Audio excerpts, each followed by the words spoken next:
Hello everyone, and welcome to episode 84 of Lost in Translation. I'm May. And I'm probably Jay. Probably. I always say, we're not entirely sure yet. We have to get him tested for Jay. The correct answer is that I'm not. You're not. You're actually a replacement Jay. We actually lost the old Jay, so we had to get a new one. Yeah, I'm the next one in line. I'm L. God damn it! Wait, no, it's K. Yeah. I'm good at the alphabet. Yeah, you're good at the alphabet. I'm K. So, this week, we didn't watch anything, so Jay is very relieved for that. Sorry, K is very relieved for that. So, this week, we'll be discussing Digimon Tamers overall, and we'll sort of be reviewing, like, the entire Digimon season. So, it's like an overview of Tamers. And we'll be giving our overall opinions on characters and episodes and more stuff like that.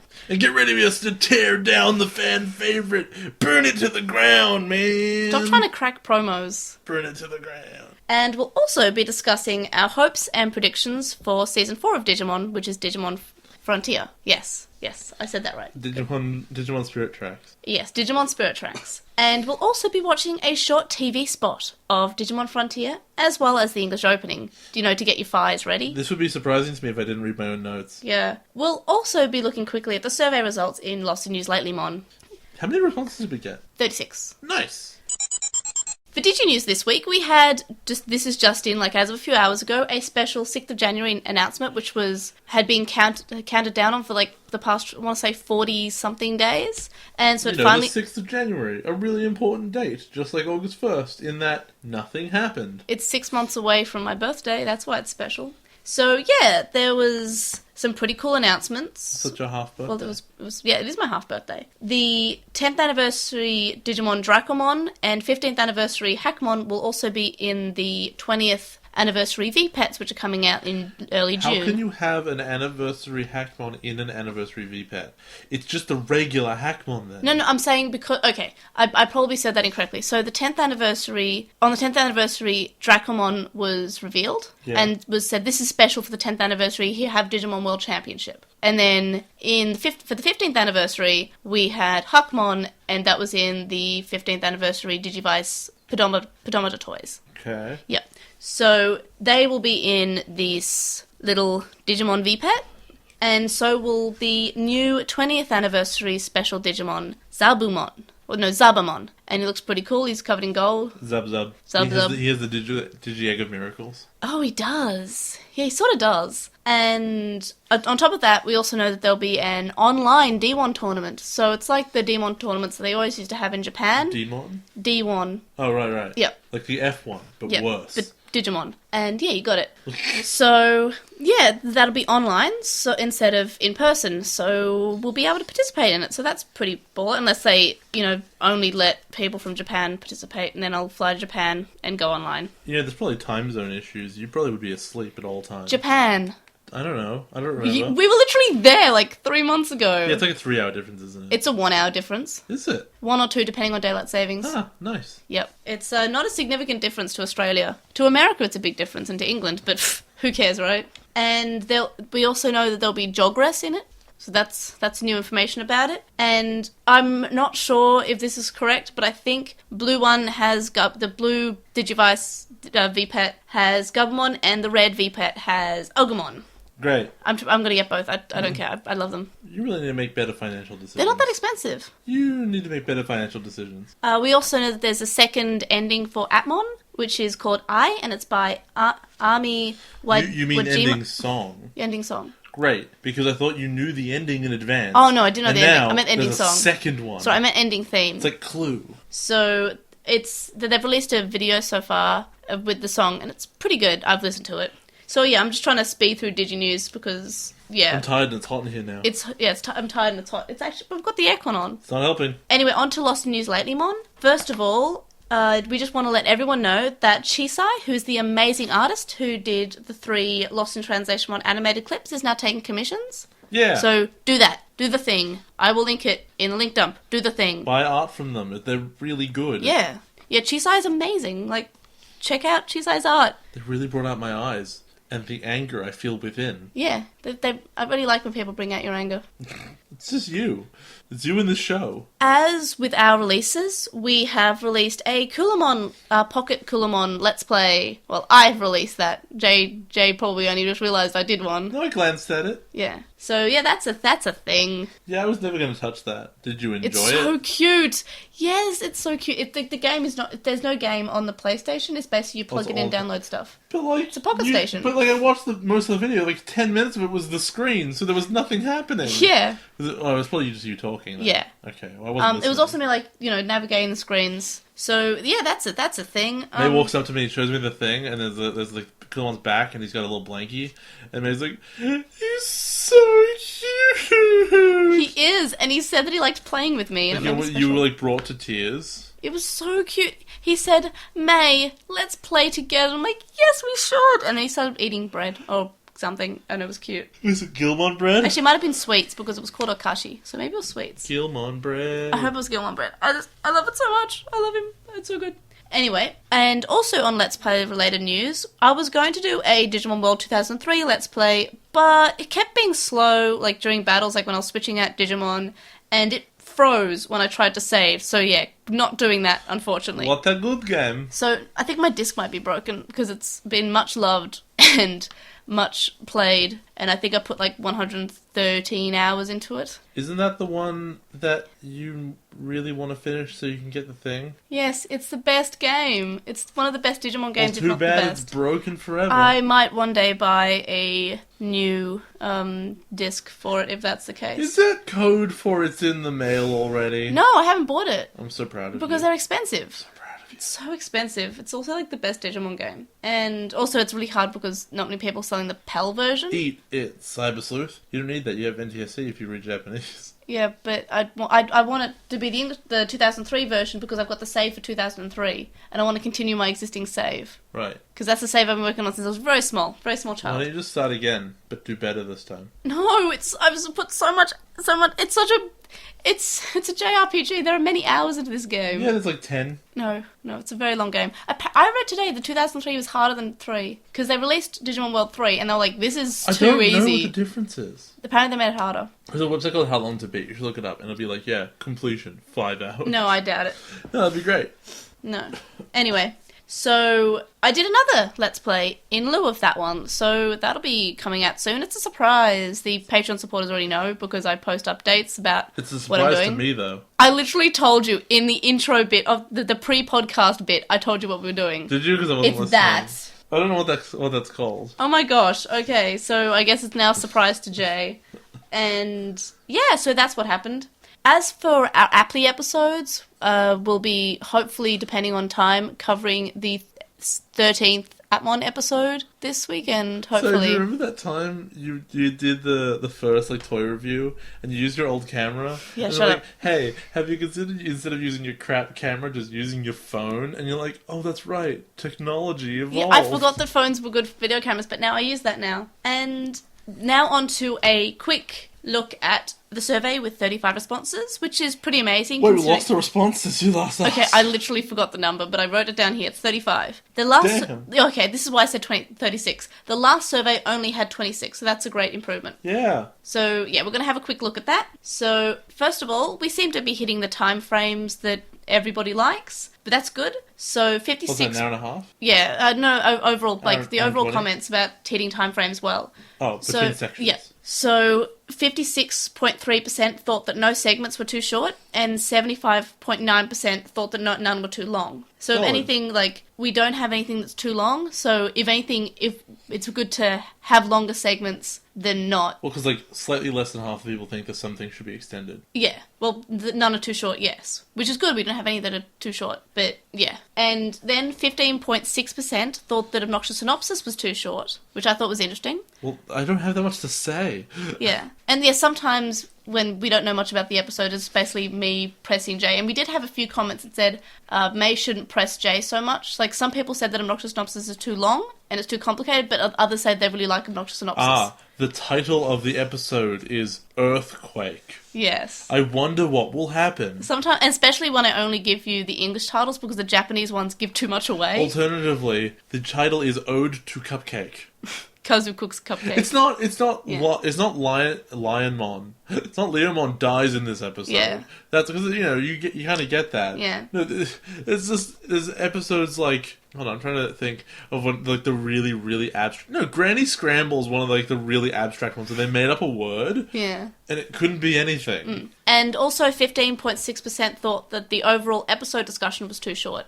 So I'm just going to be basically just saying the top percentages of each ones. Yes, I got it. So 13.8% think that DigiNews is too long. So sorry about that. That's 13%. Yeah, and 10.3% thought that Lost in NewsLatelymon is too long. So I guess this one will be too long because of the survey results. That's okay. The segment which the most amount of people think that is the perfect length is the episode discussion, which is the synopsis. Yep. And that's with 84.4%. And the next is episode opinions at 78.1%. I feel like we should be just talking about this in a marketing meeting. Like, this isn't information that needs to go out. I find it interesting. Shut up. Of course you do. We could talk about this tomorrow. I like stats.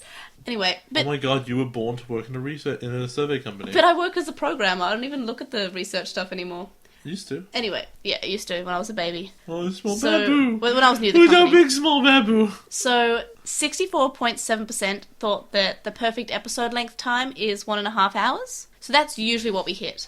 And 32.4% think that around 2 hours is perfect. So those are both the majorities for that question. And considering we usually average between 1 hour and a half and 2 hours, I feel like we're doing pretty well. And here's me listening to my 4-hour podcasts Yeah, I don't know how you do that. with great dedication. The next sort of questions were about Weekly Wonders and Screenshot of the Week, and more people like Screenshot of the Week than Weekly Wonders. So That's fair. So 63.6% gave 4 or 5 stars for Weekly Wonders, and 84.8% gave 4 or 5 stars for Screenshot of the Week. Okay, but they're not being compared against each other. They're just... Some are more overwhelmingly positive than others. Yeah. Then most of the respondents, so 69.7%, would like to see more Let's Plays on our YouTube. So that's you. that's what's happening now. And speaking of YouTube, the highest response for What Do We Do Now That Vine Is Dead is upload short videos to YouTube at 90.9%. And What's 90.9%? what I just said, Oh, what was... uploading short videos to YouTube. Oh, okay. I see Yeah. how that would work. The next one was about how people are listening to the podcast. And 40% of listeners are listening from SoundCloud. And the next popular response was 34.3%, which was from iTunes. Really? Yeah. I'm surprised SoundCloud's that high.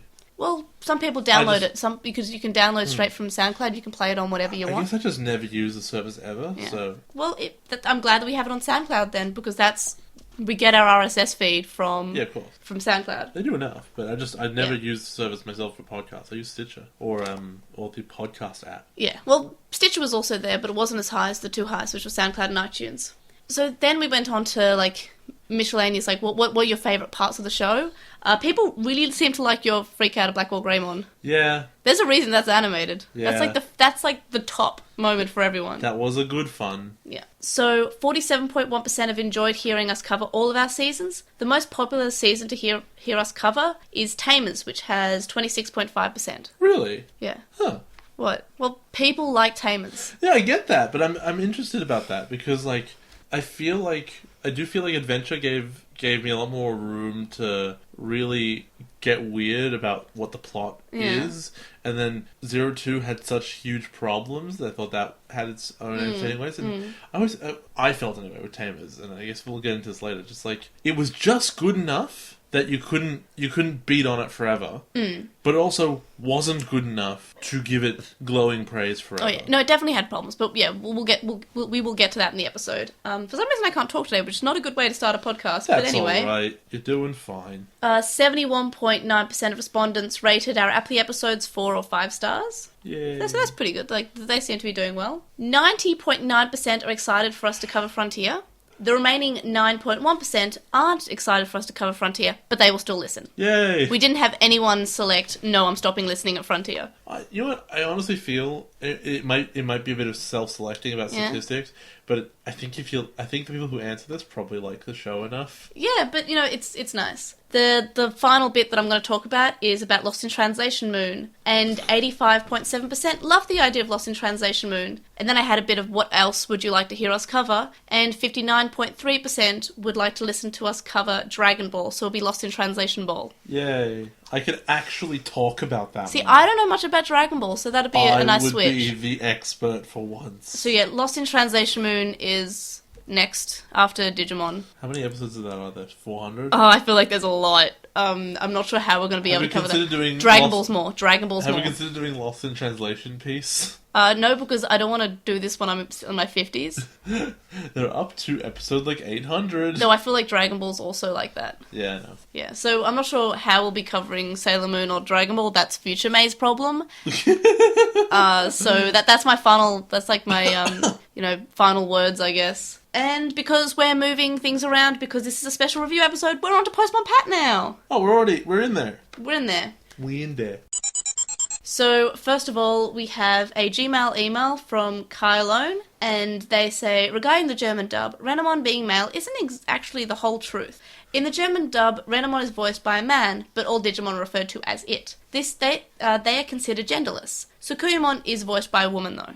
Yeah, but the scene revolves around them saying the words like, well, you're a woman, so you belong in the family. No, that's the next point. Okay. So Kylone then says, the scene at the table, Renamon is asked if Digimon are divided into males and females, and Renamon responds, only in special cases. Normally Digimon don't have genders. Then they say, though note in German, sex and gender are the same word. To which the grandmother then responds that feels either way, Renamon has something very feminine and female about it. So despite the voice change, this seems to imply in the German dub that Renamon is still considered female, if it has a gender at all, that is. So I like to hear about different dubs having what they did in different situations, because we only cover the English dub because I think we'd go crazy if we covered anything else. Let's watch 18 episodes a week. Yeah. Let's watch the Finnish dub. I'm getting legitimately tired thinking about that. And the Filipino English one. Jesus. 18 episodes a week, and we're not watching 2 episodes. We're watching 18 of the same thing. No, we'd die. Alright, so we got another email from Ryuichi, who's also Frost Magic, and they say that Takano did have character development, but it was subtle. Ruki became a completely different person, but Takano became more himself and became a better leader. I guess if you can say he was sort of in his shell and being all sort of internal about his Digimon stuff, and because his imagination became real life, he could also become more external.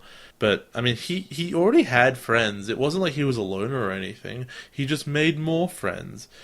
I still get the sense that at the end of the day, he's like, everything worked out great, because things happened the way he wanted them to happen, basically. Nothing bad ever happened to Takano. Bad things happened to everyone else. I love Takano, though. I didn't want any bad things to happen to him. No, he's very precious.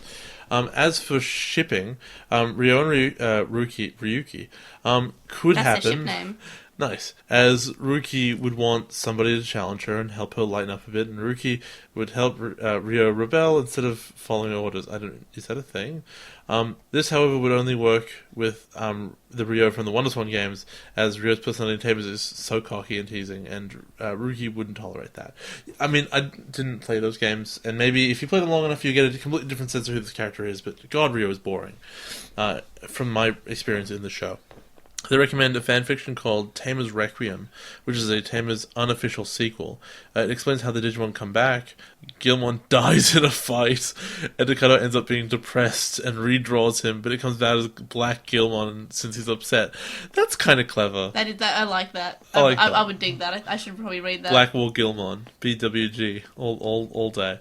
And the memorial songs all come with a track with comments from the voice actors, and that they're cute. And I watched them. I sent them to you to watch. And I didn't watch them because... There's a really cute bit, and it's Gardramon saying, why does Marine Angemon get to be an ultimate? I'm Angemon. Why didn't I ever evolve? I'm so mad. He should be. And then there's Ryo, but who cares? But then Cybergemon says, oh, Ryo, why do you always get naked when you evolve? Can't you just do it with clothes for once? None of them do, though.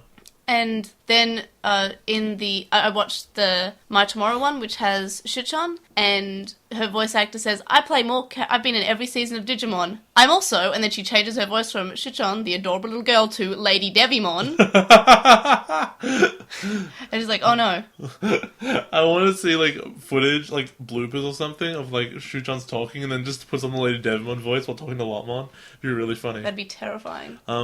I'm just remembering the bloopers. I don't know if they were intentional or not because they still have the animation. But for Kill la Kill, there's like a 15-minute like blooper reel thing. Well, sometimes they might animate bits for the blooper reel because I know that Digimon did some fake bloopers. Yeah, these aren't fake bloopers. Weird. I think they might have animated it to fit the bloopers. I feel like other shows have done that as well. I think they matched them up at least. We also have another email from Dracomon who says that Tamers is personally forgettable, and it's sad how it had so much potential, and Dracomon wants to know more about a few interesting characters, like Decado, because Dracomon loves him, and his Gogglehead favourite because he's not a born athlete and he likes drawing and playing with his friends, and he's more relatable. Why didn't he face any real challenges like Taichi did? Potential for growth and depth did not happen. Then there's Jen, another gentle soul. He's dynamic with the psychopath Terriermon, never really explored, and I agree with that. You know what's actually weird about What? Decado is that his initial thing is, he likes to draw, he's very creative. So what did he end up doing? He became a baker, because that's so like him. I love him so much. I love him too. Then they want to know more about Ruki and her family and Renamon, which is complex but never really explored, and I also agree with that. Like, Essentially. I wish we knew more about the dad, because Ruki mentioned it like twice in the show, and it was at the very end of the series. You know what's really weird? What? Like, you can get a show like, say, Westworld, or you can get a show like, I don't know, Daredevil, and you can get really characterized in there, and you can spend so much time on certain things, and it's all great in 12 episodes. And even if we calculate it out, like, I think I can say shorter anime of like 12 episodes, and you can go from there. But even if we pretend a really, really solid series with amazing characterization takes 36 anime episodes, because you're dividing hours into threes, with 50 episodes, it's a joke that you can get to the end and say, man, they really didn't spend much time on the characterizing these guys. What were they doing all the rest of the time? Being Digimon and just fighting around. Duh. Dracomon would also like to know more about Ai, Mako, and Itmon, and also would like to know who is or was Alice. Yeah, I do think the Alice thing is an interesting question, because if I watched this completely blind, i.e. you weren't here to explain stuff to me, basically, that would have been the strangest thing in the show, and it kind of still is. No, it definitely is. I would have got to the end of it and been like, what was that? What is that? You can't just make a thing, have a character show up completely unannounced, clearly very important. She was fully designed. Yep. And then disappear within the space of, if it's a book, one chapter. Yep. She did not need to be there. Dobemon I can understand, but Alice did not need to be there. I can't remember what its name is, but there's a character from like The Hobbit or something, or like the original Lord of the Rings, I think. There's just some dude who may or may not be Tom Bombadil. He may be a representation of God or something, because he shows up in like the one early chapter and then goes away forever. Alright. It's like, why was this here? Who knows? It's a mystery.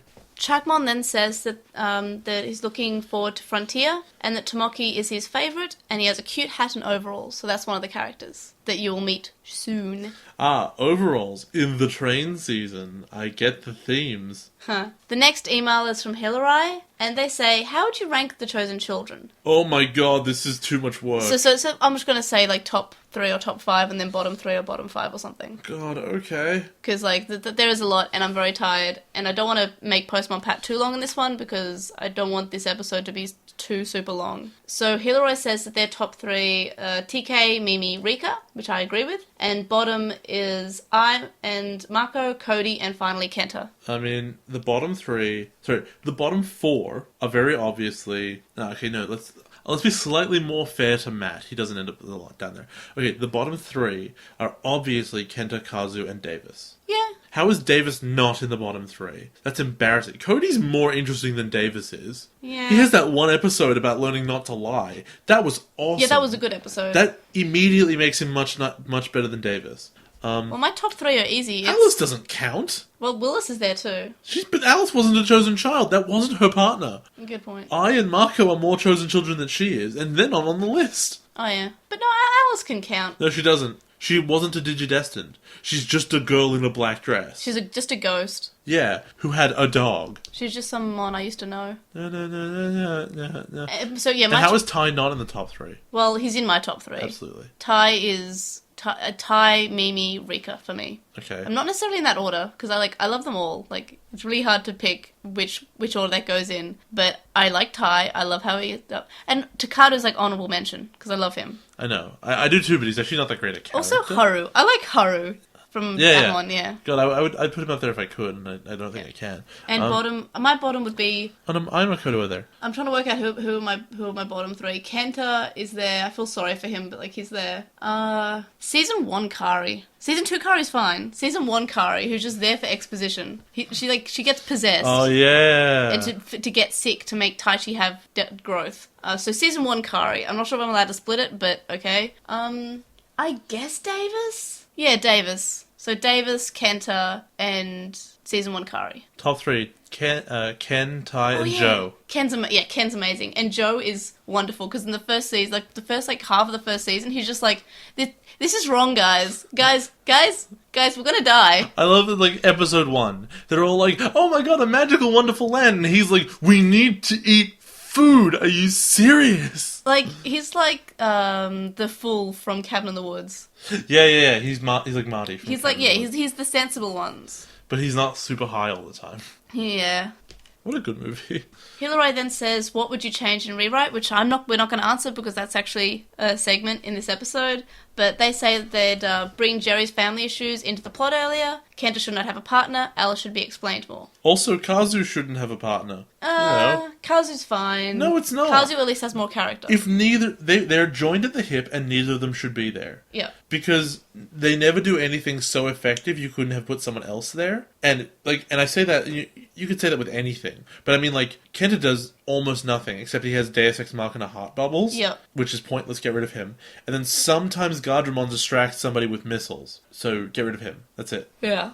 The next question for us was, do we have any ships? No. The D-Arc. They're children. Rookie and Jerry. They're my children. I feel much more comfortable with it, like, when... It's Try? No, when, like, it is explicit within the show that people are, like, romantically interested in each other. Like Takato and Juri, they're hinted. Only Takato to Juri is stated. Yeah. Like... Yeah, we never really know how Juri feels. And I don't think that would work out. Takato's 11, or 10? 10 or 11? Yeah, he's 10. Anyway, no, but he's got, like, the mind of an 8-year-old. Aw, don't say that. I love him, but he's a bit dumb. I love him, though. He's dumb but enthusiastic. But, yeah, I really like Rookie and Juri. They're really cute. They make me happy. I like, especially because Juri is, like, the first person Rookie really warms to. So, yeah, I guess so that's not... It's sort of like a ship, but they also are 10. But you don't get it. They're just gal pals. I love them so much. The next question was, what are your thoughts about the fact the Japanese opening hinted at Kazu and Jerry getting partners? Well, it's not really a hint. I think they were like, the animators were like, we need more space to fill, and then that's when Kanata got the idea of like, hey, let's add them as children. The answer is I didn't notice, which tells you a lot. Hilary then says, would you have liked Tamers to be set in the adventure world? Yes. Like... Obviously, it has problems where there are there are tons of other Digidestined around. But I would be much, much more interested in there being crossover than it being reset button, new season, reset button, new season, reset button, new season. I think that you should look at like JoJo's Bizarre Adventure. JoJo's Bizarre Adventure is a new cast of characters every season, but they're all consistent in world. Wait, I thought JoJo was always in it though, isn't he? So the first thing, it's a family. It's a new generation of the family every time. Yep. So season 2 has Joseph Joestar. His grandson, Jotaro Kujo, is JoJo, is in season 3. He has a son who's like Josuke Joestar or something in season 4. Which is the one with the green hair? I think it's Josuke. Okay, I don't know. But okay, that's the main character with green hair. But you might be thinking of like Kakyoin or something. I have no idea. I need to actually watch JoJo because everyone watches it and everyone talks about it. And really I haven't. Good. It's really good. Hilary says they love your evil Takato idea for Tamers too. I am trying to remember my own thing. Hold on. No, that's right. He goes evil because he's so desperate to have Digimon back, which makes total sense. On to With the Will, we have a comment from Sideways who says, I think it's wrong for people to compare loner character development to leader character development. The leader starts out with mostly good qualities, and the only way to get them to compete is to digress in personality. And I disagree with this because we have Taichi, who started off as obnoxious and, hot-headed, impulsive, was selfish, who had heaps of problems, and then by the time he's in Tri, he's thoughtful. He's seeing all this chaos happen around him in Tri, and he's just like, I don't know what to do. Because there are multiple versions of... You can't just think of a leader and be like, yeah, that's all good things. Because there are bad leaders. Yeah. You could say he always had leader characteristics, but at the beginning, that was the kind of leader that would run headfirst into something and say, well, just do it on the way, and just wouldn't plan. So he has to learn stuff. Yeah. And there's a very clear arc on that, and he goes from being, dude, check me out, I'm sitting in a tree, I'm too cool for school, to he's kind of like a war veteran. A little bit. He's like, are these children ready to murder? Because they'll need to be. And even in season 1, when he was always saying things like at the start, I will do it and I won't think about, I'm going to hit the computer, I'm going to hit first, ask questions later. And then, in the second half, when they're just going to the real world again, he's given all the power to make the decisions to actually, do what he's thinking, and he says, okay, I can't do this. Izzy, do it. Yeah, the very first time they're like, you're the leader, what do you do? He goes, I'm going to delegate. But that's good. That's not what he would have done at the start. He would have said, I'm going to, do this, and then he would have killed them. And because he would have picked the Agumon card. Yeah. Right? He picked... Yeah, he still picked the final thing, but Izzy did the problem solving. Izzy solved the puzzle, and then they worked on it together. Yeah. Because that's what a leader should do. A leader shouldn't do things himself. He should, organise people and what they do. And so Taichi matured, and he started off quite annoying. And then we have Davis, who does not change. Because Davis was never a leader. He was someone who was voted... Yeah. No, he wasn't voted. He was someone who was appointed by Tai for no reason besides that he liked goggles. Mm. And then it was stated by all the people he was supposedly the leader of. We really just say that he's the leader to make him feel better. Yeah. Yeah, and they make him babysit the children. That's funny. Then we have Takato, who starts off as, young and lovely and naive. And then he gets stronger. He becomes more grown up. But he's still the same sort of thing. So...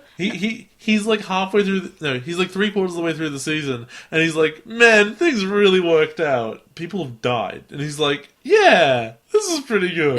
I'm having a great time. And what a golden retriever of a main character. Yeah, I love Takato. But yeah, Takato, started off I agree in the sense when Sideways say that the leader starts off with good traits, because Takato does. But Takato's barely a leader. Yeah. Well, he's got the goals. That doesn't mean anything. But both Taichi and Davis started as quite annoying, regular, boys with the athletes. You're right, boys, they're the worst. So yeah, but that's just my opinion on it. On to Twitter, Edgar says that Bolero was returned to public domain on June 7th, 2016. So when I read this, I thought it was a current thing. I'm like, oh my god, it just happened. But no, it happened several months ago. But I didn't know that. That's interesting. And I'm just like, Bolero is ready! I don't get your reference. It's Bonesaw from the first Spider-Man movie, who's played by Macho Man Randy Savage. Oh. I was like, are you ready? And he goes, Bonesaw is ready! Alright. It's the best. I made that joke at the beginning. I'm so sad you don't get it. Yeah, I think I just looked at it and okay, you continued to make the reference I didn't get. The cream of the crop, it always rises to the top. On Tumblr, IRL Yuya says, are you guys serious about Lost in Translation Moon? I'm like, yes, we are. Apparently we are. Yes. You're too apparently we are. Oh, I need to know how many episodes are in it. Pardon? I need to know how many episodes are in it, because we've got... In Digimon Altogether, we figured out there were 400 episodes? Probably there are about as many seasons as Digimon, so I'd say probably the same amount. It also stopped. Dragon Ball hasn't stopped. That's true. Translation Moon. Oh, there were years in between. Yes, Sailor Moon did stop and did have, It ended. Yeah, it did end. So it's probably the same amount as Digimon. I need to actually get ready. 5 years from now, Jay's sitting there being like, and it's over. And we made all these friends along the way. And there's Chibi Moon, I guess. But also Mars. And Sailor Uranus. My favourite lesbians. It's Uranus. It is Uranus. That's Uranus. You're Uranus. They had to change the pronunciation. Did they? Because of the jokes. On to IRL. Yeah, it's now Eurectum. Sailor Pluto will always it's not really a sailor, it's a demi-sailor. Yeah. And anyway, so IRL Eura then says that they are going to watch the English and Japanese version for Frontier just because Jay said not to. Well, you know what? You're welcome to punish yourself. They're on for the ride just like with us. I have to. Yeah. Also on Tumblr, and for our final message for Postmon Pat, is Kiyo Takamine. No, wait, hold on. What? If I tell you don't rub steel wool on your tongue just because I have to do it, doesn't mean you should come out to spite me and just do it anyway. I would not advise anyone rubbing steel wool on their tongue. Yeah, I'm telling you not to do it. I do not condone Do this. not, wink wink, do it. Jay.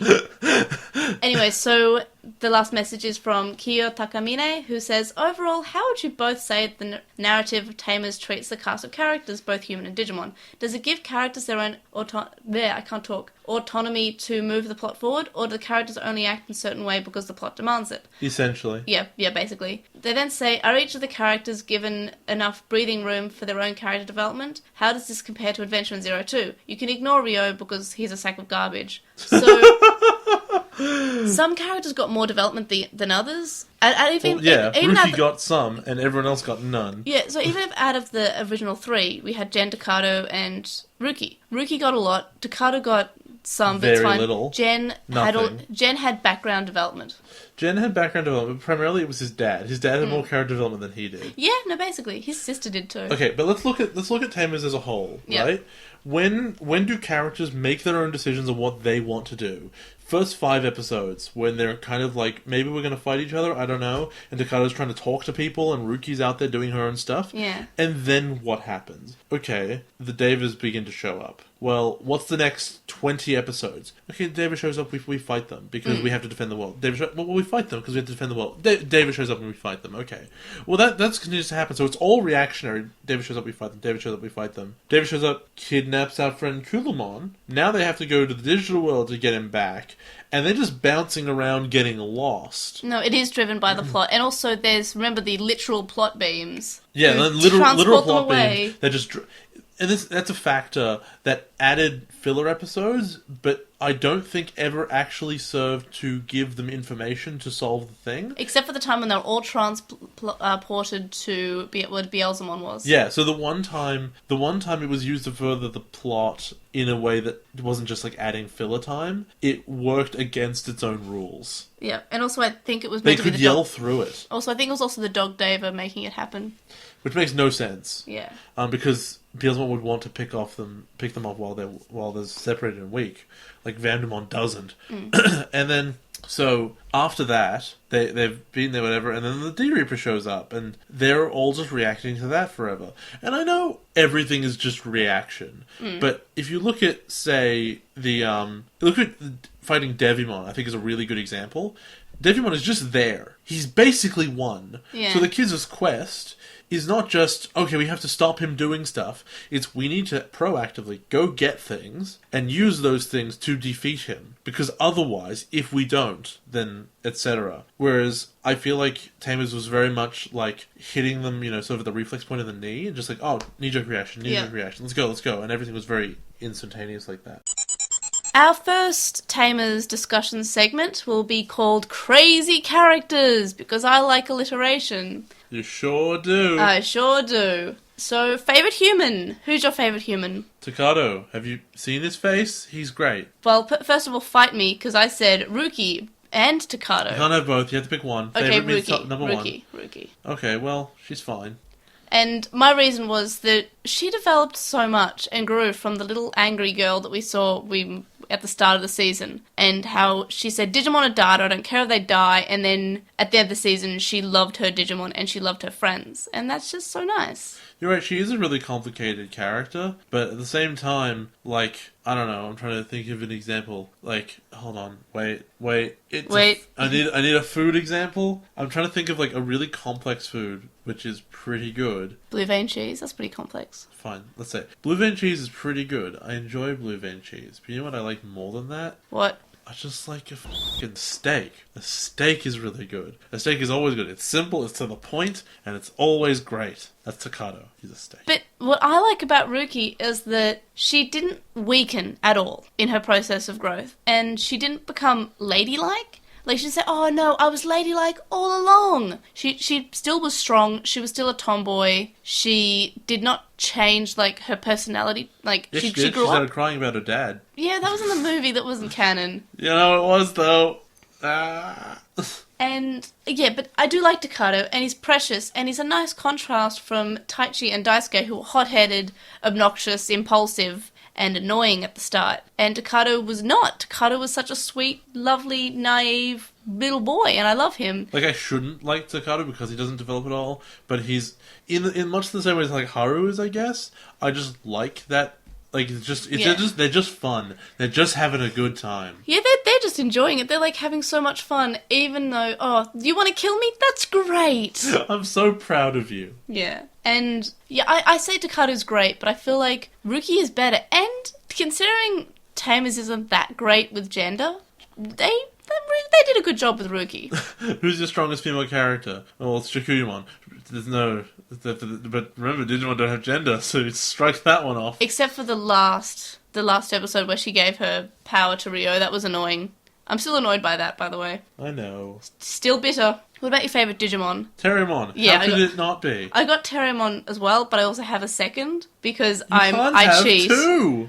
And I chose Itmon because he gets character development. That's nice to get I know, but from a Digimon. Crap. To get character development from a Digimon, that's great. I mean, hold on. Has that ever happened before? No. I guess not. Oh no, Gomamon. Ah. He became more sassy. Oh, he's great. And Terriermon is just Gomamon, but if you move the arms onto his head. Tailmon got character development, but it was like a snap. It was like a very finger click character development. And then she's just like traumatized. She's Yeah. like, I know that voice. That is the worst and best line in 02. Yeah. The, oh no, things have gone off the rail. Yeah, but no, Terriermon is my favourite Digimon character. Oh, he's the best. Especially when he's compared and put up against Lotmon, who's so, polite and softer speaking and... But he was the greatest before Lotmon showed up. Yeah. I just appreciated it even more after that. And he says beautiful things. And they got traded by accident in that non-canon movie. Oh, that was a cute part. No, I like that part. I hate it when people say Momentai. It's such a jerk-off thing to say. Momentai? Well, that's a really irritating thing to say. That was from the show, though. He's so not self-aware. I love that. And I love him in the first movie we watched as well. Just don't be boring when you visit. Yeah, it's when so we cute. visit. I meant to say get there, but then I meant to say visit because it was correct. Amazing. And are we done talking about favourite Digimon, favourite Yes. human? Alright, what about favourite adult? My favourite adult was Jen's dad. Because he broke everyone's heart at the end? Yes. He had the temerity to be a huge liar. He was the biggest liar. He was, from the kids' perspective, the ultimate antagonist. Yeah, he was the final villain, Janyu. But you could say that he's the biggest liar. He wants to be the biggest liar. I know, it was meant to be biggest dreamer. It's a joke. I'm funny. And Have you ever been so sandbagged? Yeah, no. When strange things happen, you're going round the bags of sand. That's funny. What about Yamaki? I like Yamaki. He's fine. He's my favourite adult because, he got, that character development where he was kind of like, I want to kill all Digimon to, these kids have Digimon, I'm kind of pissed off. Well, speaking of which... Oh? The next part, who had the most character development?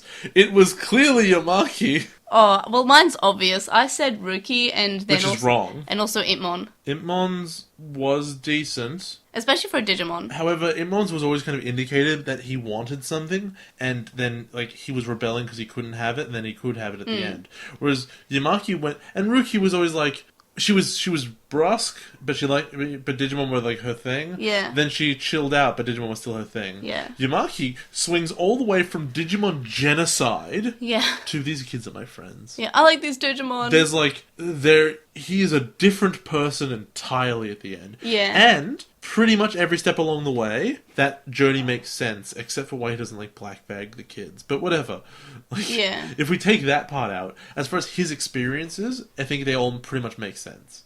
So, yeah, I've explained why I think Ruki developed the most so often, and I explained it even at the start. You won't shut up about it. I even said at the start of the segment, she grew a lot, and it's really nice to see a female character grow in Digimon, because we haven't really seen that previously, and it's really nice. Ruki is such a fantastic character. I love her so much. Also, the least character development, and we can't say Kenta because that's cheat. Oh, I said Kenta.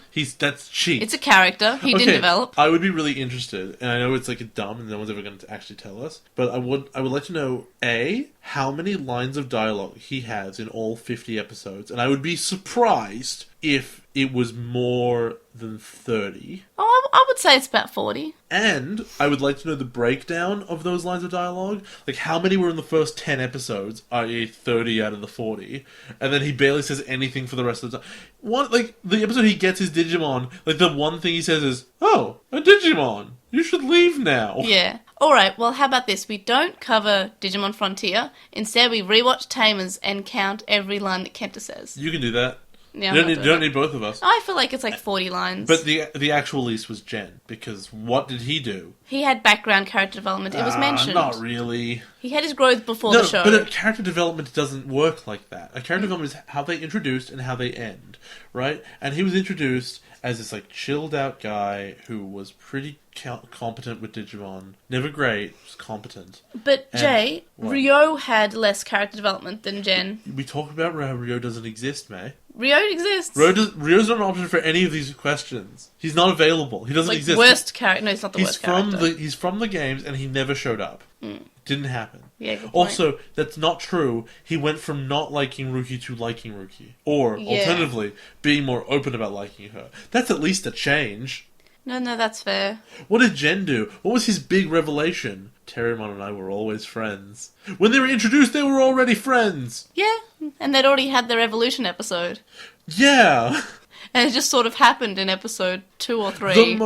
The most surprising thing about Jen's character is that his Digimon had already evolved before the show started. Isn't that the stupidest thing ever? I like it. It's also putting focus on a character who's not the main character quite early on. Instead of giving the evolution to Gilmon in episode 1, 2, or 3, it was given to Gargomon. That's fine, but irrelevant to character development. It's just an interesting thing from a storytelling perspective. Oh, yeah. And that's totally fine. But I'm saying that, like, that's the most significant thing that, A, he does, or is... Maybe not that he does ever. He does the Vortex thing at the end. But there was never, like... That Vortex thing could have been a big character moment about self-sacrifice, because, like, maybe he doesn't think he'll get out of it. At no point does he ever think that will go even vaguely badly. Well, Jen is pretty bland. He's completely bland. Yeah. I can't believe this isn't character development. Alright, the next thing is...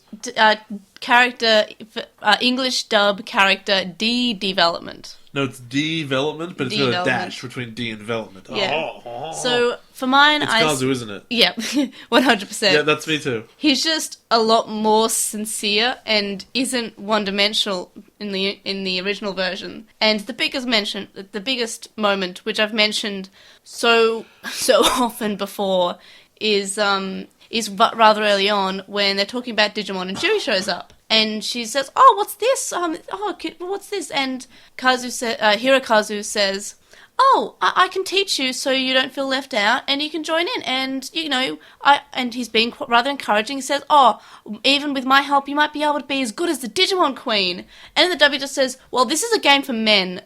So just go away." How would she be as good as the Digimon Queen with his help if he's not as good as the Digimon Queen? I don't know, but it's cute because he's being really encouraging in the original, and in the dub he's just saying, "I'm a sexist pig." Basically. And but that was a lock. And I think it's because he looks like someone who is a bit of a douche. He looks like a bit of an ass. Like, he's got that hat and the stupid shirt and the stupid, like, grin. He just looks like Ryo light. You know that because this is in 2002, in 3 years, he'll be, like, really, really into, like... Dota? Into like, white rap. Oh, yeah, you know and that. he'll have, like, the visor, but it'll be upside down, and he'll have frosted tips. Oh, it totally would. He'll have pants that are around, like, really, really low. And be like, yo, it's Hirokazu! Oh, yeah. Reppin' Team Skull! Yeah, totally. And... Oh, no, I like him now. I like Hirokazu. I like Team Skull. I like Hirokazu. He's fine. And it was just really weird in the original version that Kenta seemed to have a lot of the, "Oh, go away, Jury, this is for boys." Kenta's a big no one. Like, I'm not saying that Hirokazu's not sexist. I mean, his character song is Boys Team, and he sings about how he wants to rescue girls. Yeah, boy team. We are all in this Oh, together. listener opinions? Yeah, we're on to that now. So, first of all, we have Elijah, who says that Rika has the most development, Jen has the least. Quad says that Rika has the most and Kenta has the least. CC Takado says Itmon most developed, Ryo has the least, Kazu changed the most between versions. Adak and Jaxa says that Rika has the most and Kenta has the least, and Rika's mom changed the most. And yeah, I did forget about that. Yeah, no, I forgot about Rika's mom being But only a at the possibility. beginning. She sort of forms the same at the end. Frost Moragic says Itmon or Ruki developed the most, which, yes, I agree with. And the character that changed the most between the dub and the sub was Ruki, with Ryo being the runner-up. No one's even thought about Yamaki because I'm so smart and definitely didn't mention it like 10 episodes ago. He is good, though. Metal Mamamon says that Ruki is the most developed. Susie's the least. You know what? I think Susie still gets something. Yeah, no, she gets some. She gets a lot more than Kenta. I mean, no, the movie teaches us that she didn't develop at all. And Rika changed the most. Riku says Itmon was most developed, Kazu was the most changed between versions. Chalkmon says that everyone isn't that developed. Destroyed. Yeah. Kill all of Tamers. And Hirokazu changed the most between versions. Digigogglehead Boy says the most developed is Jerry, became a smart and strong fighter from a lonely and girly character. The least developed is Ryo, Kenta and Kazu, as they did nothing but be annoying. You're right, she was such a smart and strong fighter when she was crying in that bubble for 10 episodes. Yeah, but hopefully she got... And then after she got out, she did nothing. I like to think that she grew up. Then Takado changed the most between the English and Japanese, as in the dub he didn't change much and was the same that he was in the beginning. In the original he grew into a smarter, stronger person. The next segment is called Partnership Potentials, where we discuss the best and worst human Digimon partnerships and the friendship between the Digimon and human. So, straight off the bat, Terriermon and Jen are great together. They're the best. Yeah, Jen is quiet and Terriermon is eccentric. And it's... No, Jen is in control and Terriermon's a psycho. Yeah, and it's the opposite of, which makes sense, Lotmon and Shuchon. Yeah, where, it's a mirror that you see later on. Which is nice because Jen and Shuchon are brother and sister, and Lotmon and Terriermon are brothers. And they have that sort of mirror, and that's so sweet. So yeah, I love the bun... combination, bun and bun connection. The bun and bun connection. That was my answer exactly. Oh, so you agree? Absolutely. I think that must be 100% the reason. And yeah, we're both right. Which is nice. We agree. It's nice when we agree. Next one is friendship between Digimon and human. So for human, obviously, it's Juri and Ruki. Because Juri seemed like, honestly, the first person that Ruki warmed to when she was starting to warm to all the other characters. No, that's crap. Kenta and Kazu, friends forever. Really? They're such good friends, you put them in the same sentence together. Really? No, I'm okay, joking. good. I was about to say, who are you and what have you done with my co-host? I am Jmon. Replacement J. No, I'm K. That's right. You're K now. I'm K. We established at the start. Well, so what's your actual opinion then, K? Oh God. I don't know.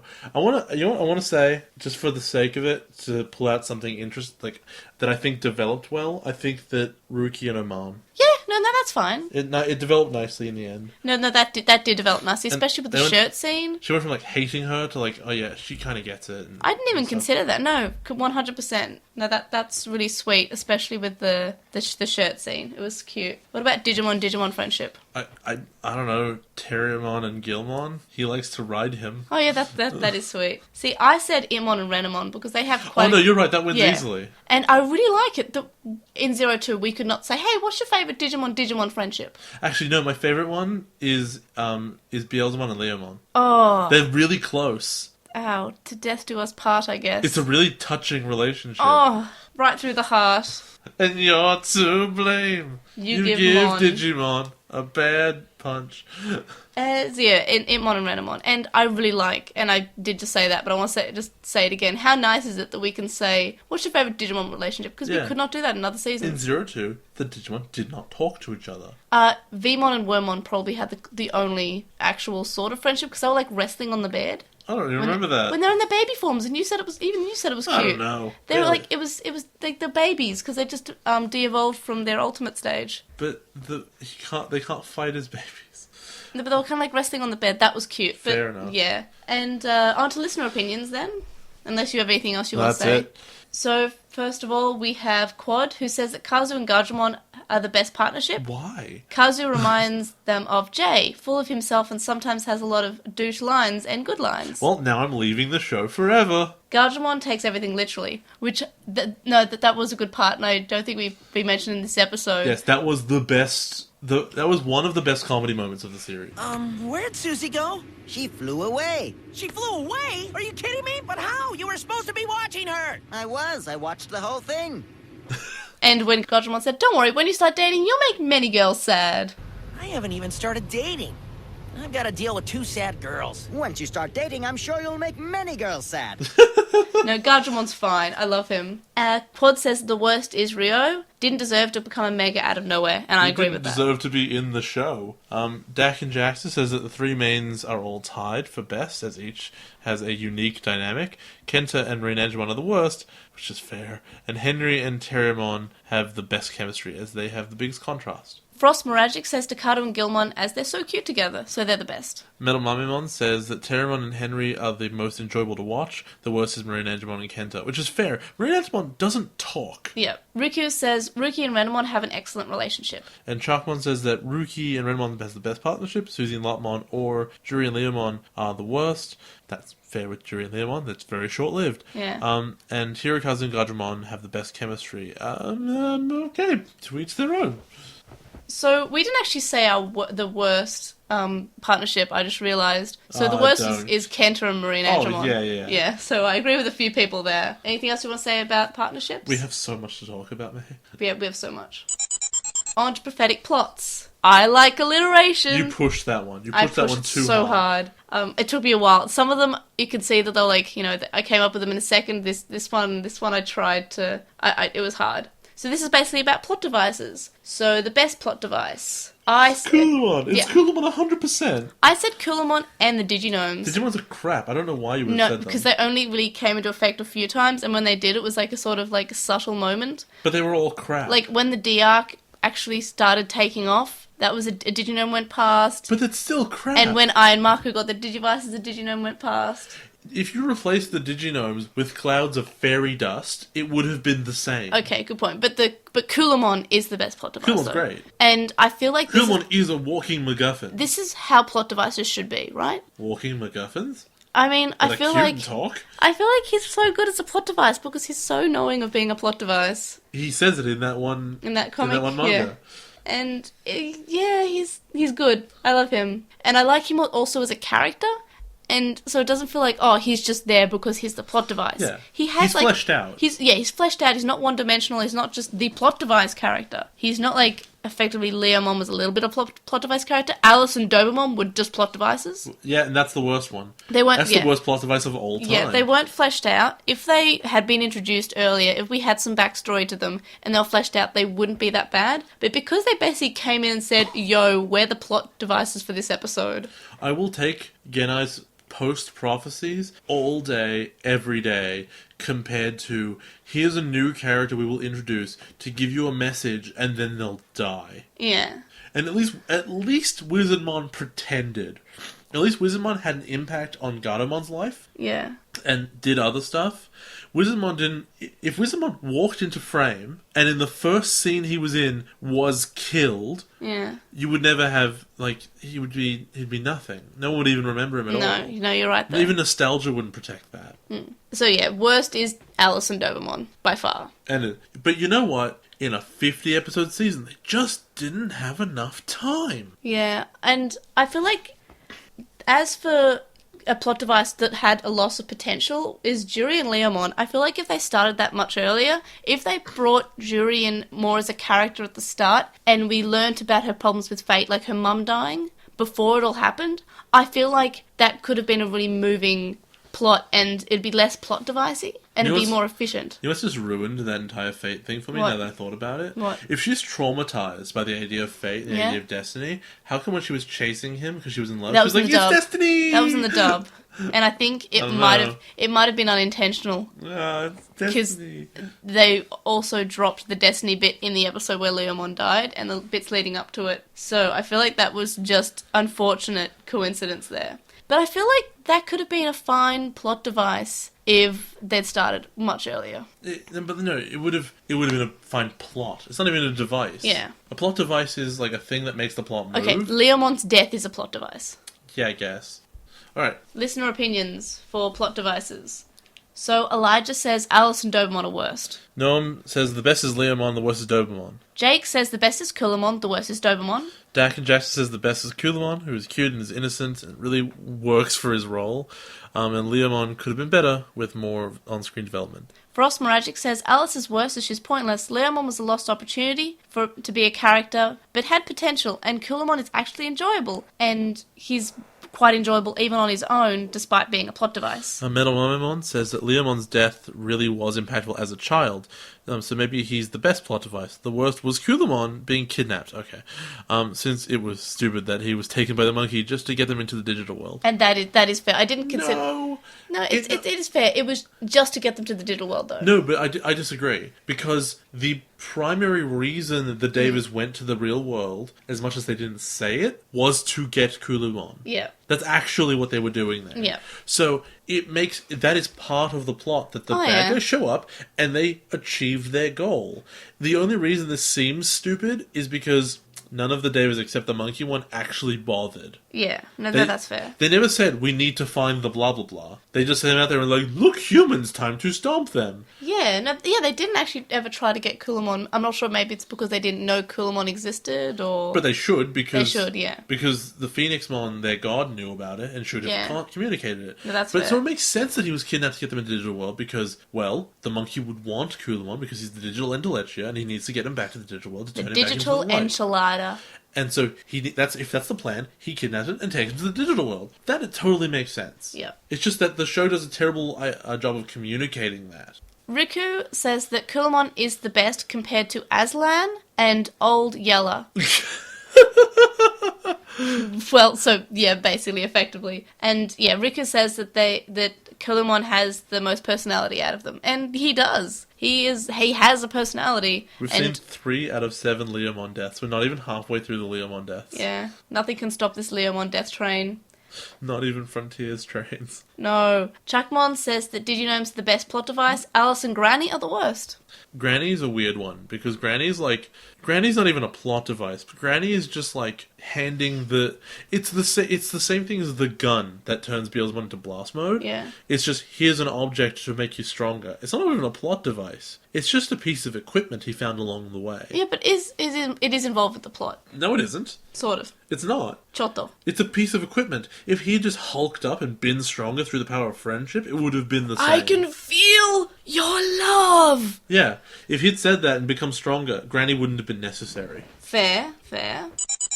On to Daring Differences, where we will discuss the differences between the English and Japanese version. So it's basically... I'm really assessing the weirdest one. Yeah, so I've got 3, so you go with yours. My big one is just, remember that weird romance subplot they introduced between Ryo and Ryuki? Yeah, I wish I didn't. Oh wow, I didn't even write that one down, no, but that's... No, that thing you hate. Yeah, that was the thing I hate, because I try to block it from my memory. What was yours? So, first of one was characters, like they changed... Well, that doesn't count. You have to pick a thing. Pick one character that changed the most. Rookie at the start. They changed all of the music in the show. Oh, no, that's another one. No, I know, I read it. But I'm like, I thought when I read that we were going to talk about the characters that changed. We talk about the music that changed. Yeah. No, you can't say the characters changed. No, the music I was going changed. into it. I was going into it. You wouldn't let me go into it. But that's not 3 things. That's a bajillion things. Okay, mainly and extremely Rookie at the start in the English version.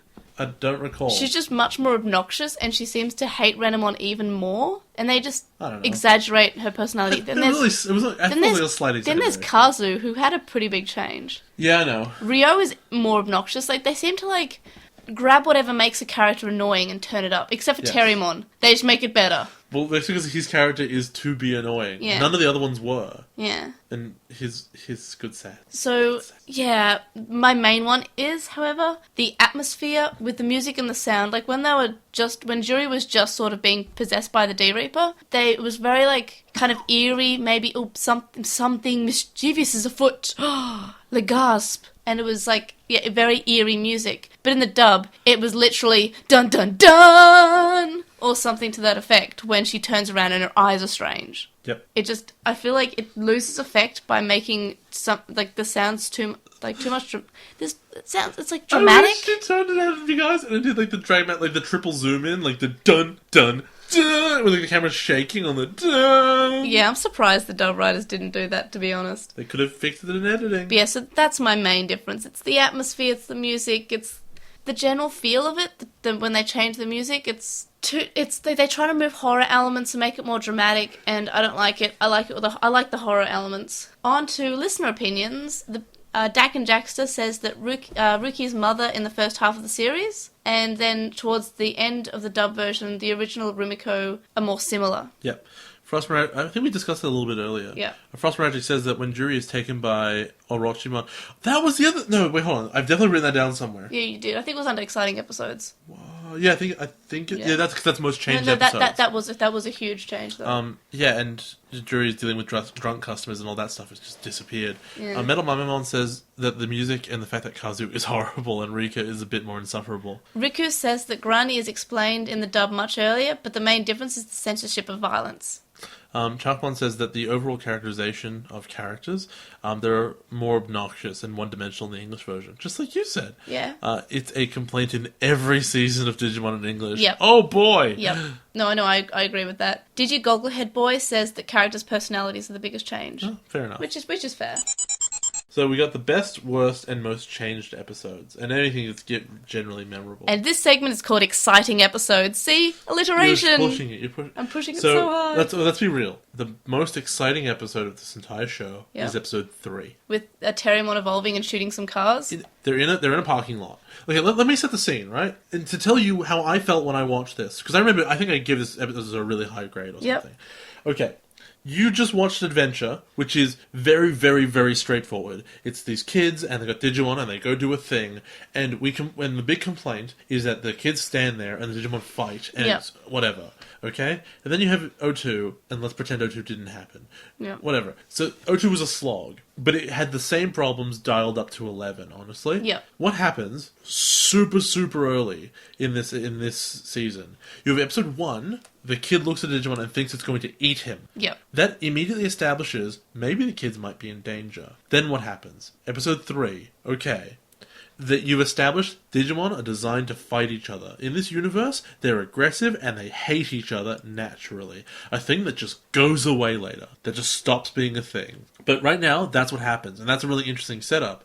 And then they're in a parking lot, and one of them evolves, not the main characters, and he has machine guns, and he's a psycho. And there are moments where it legitimately seems like he might kill Ruki. Oh yeah. And he's walking around, and it has become a different show. It has become a weird action show. It would be just as weird if a person was walking around with a gun. Yeah, right? and he puts the gun to Ruki, one of the characters. Yeah. It's just pretty horrifying. And that is so interesting because it's so different.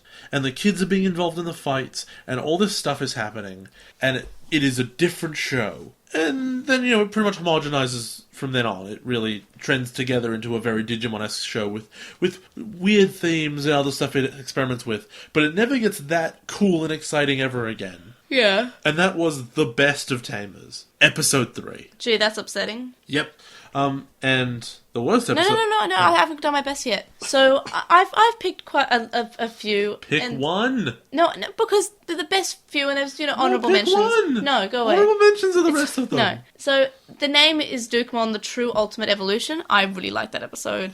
Even if it had, the Gynaxy, Neon Genesis Evangelion stuff, it had, the Dark Evolution, it had Kato basically breaking because, the girl he likes is sad, and... No, it was really sweet. It was fine. And then he gets an evolution, he biomerges, he becomes one with his Digimon, and that is beautiful. Which is a precedent for everyone else to have a worse version of it. Yeah, and everyone else has, except, the Tsukuyomon's fine. Yeah. And that's also, I guess... But Ryo's was way better! Yeah, it was off-screen! Another episode... that was off-screen! Another episode I liked was Ruki and Renamon, The Crisis of the Bond, which was, their final, In the third in the Never-Ending series? Yeah, it was the final one in that sort of, Ruki and Renamon have problems, and then they sort of resolve them at the end of this one. Another one that I liked was Where is Terriermon? Shuchon goes to the digital world, because it was just so sweet. It was alright, it was my neighbor Totoro, and it was sweet. It was sort of semi-filler. My neighbor Big Bun. It was but it was cute, and it was fun to watch, and that's what really I want. And Lotmon's speech being so formal and so cute, and the contrast between Shuchan and her and Lotmon, it's sweet. And then Mate, we're like halfway through these notes. Yes, I know. But I also really liked Friendship with Gardramon, I'll Fight to Tamer Hirokazu, because even though the titles are very inaccurate, I really like the focus on Jury. Okay. Alright, worst episode. Let's blame it on Ryo. It actively sucked my soul out. Oh yeah, no, that episode was Actually, bad. I can't remember what I rated things. I'm sure I rated something lower than that. Yeah. Do you remember what I rated, like a 4? I think I rated something like a 4. I feel like it was blaming on Ryo, to be It honest. could be. I actively remember this episode being crap. Yeah. Well, I think, the ones I have in my worst, I'm pretty sure you rated pretty low as well. So, I have Protect the Light of Our Town, Dangerous Camp of Digimon. So, That was just a nothing. I know, but I think I mentioned when we got this episode, oh, look, this episode was better than I thought it was. But now looking back on it, I'm like, no, this is just quite a boring episode. So that episode redeems itself by having Emon swim with them. Okay, no, that was the only good part of the episode. But that's the thing. Blaming Ryo has no good parts. Yeah, no, that's fair. Ooh, they touched a clock. But the episode that I think is even worse than that is Vicaralamon appears Protect Our Town, because it was just them fighting and then losing. Which one was that? It was the first Big Pig one. Oh no. The one where they lose against the Big Pig. I guess. And they're all very sad I'm because they're sure losing. other stuff happened. No, that was that. The second one, they beat him and things happened. Okay. But this one was just them losing, and Shinjuku was kind of being wrecked. Awesome. What about the most changed episode? Yeah, we mentioned it before. Episode 31, Kazu's upgrade. Oh yeah, the Friendship of The core Gardramon. element of the thing changed. Yeah, it's it's her dealing with drunk customers and then just her making good milkshakes. Yeah.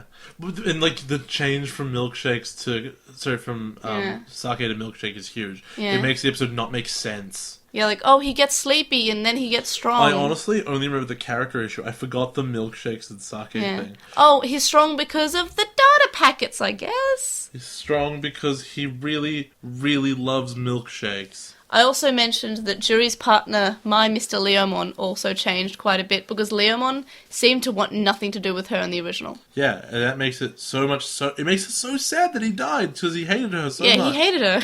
I guess special mention, Lionheart, for as much as I said episode 3 was the best episode, it is obvious. It is so obvious to me, having watched this now, that Lionheart was the episode that made people even remember Tamers at all. Yep. No, yeah, I would agree with I think at the end of the day, as much as the good things about Tamers were not because of this, I think this is why people remember it. Because the big thing is, oh my god, a Digimon just died. Yeah. Like a partner just died. That's a big deal. It feels like it's breaking all the rules. It broke all the rules earlier, but it didn't go all the way. So this special mention for plucking it from obscurity, essentially. Yeah. No, that's fair. And giving it, I guess, the default best season of Digimon ever.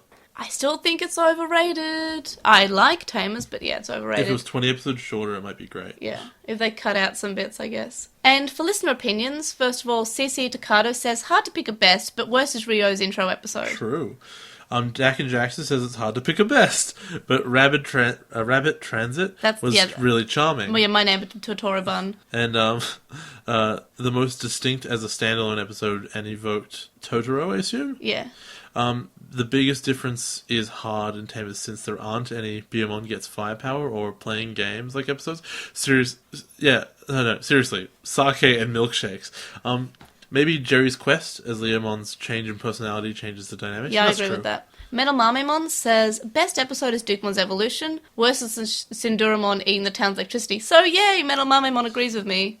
Riku says that the best was Beelzemon's Big Day, and the worst episode was The Boar Wars. Which is the English title of the one I picked, I'm pretty sure. Episode with the most changes was the one with Reika, where Reika was swimming, and there was some pretty sexist and stereotypical female tropes. Oh yeah, I remember that. I can't remember what episode that was, but no, and she was swimming, and they're all saying, oh, she mustn't eat. Yeah, and that was when she goes to the bakery that one time. Yeah. And then, I guess if we're mentioning changes, later on in the season, when it's revealed that she goes to the bakery, and Miyaki turns and goes, wait, you went to the Digidestined Child's Bakery in the Japanese, and in the English he goes, wait, you bought stale bagels? Those bagels were a day old.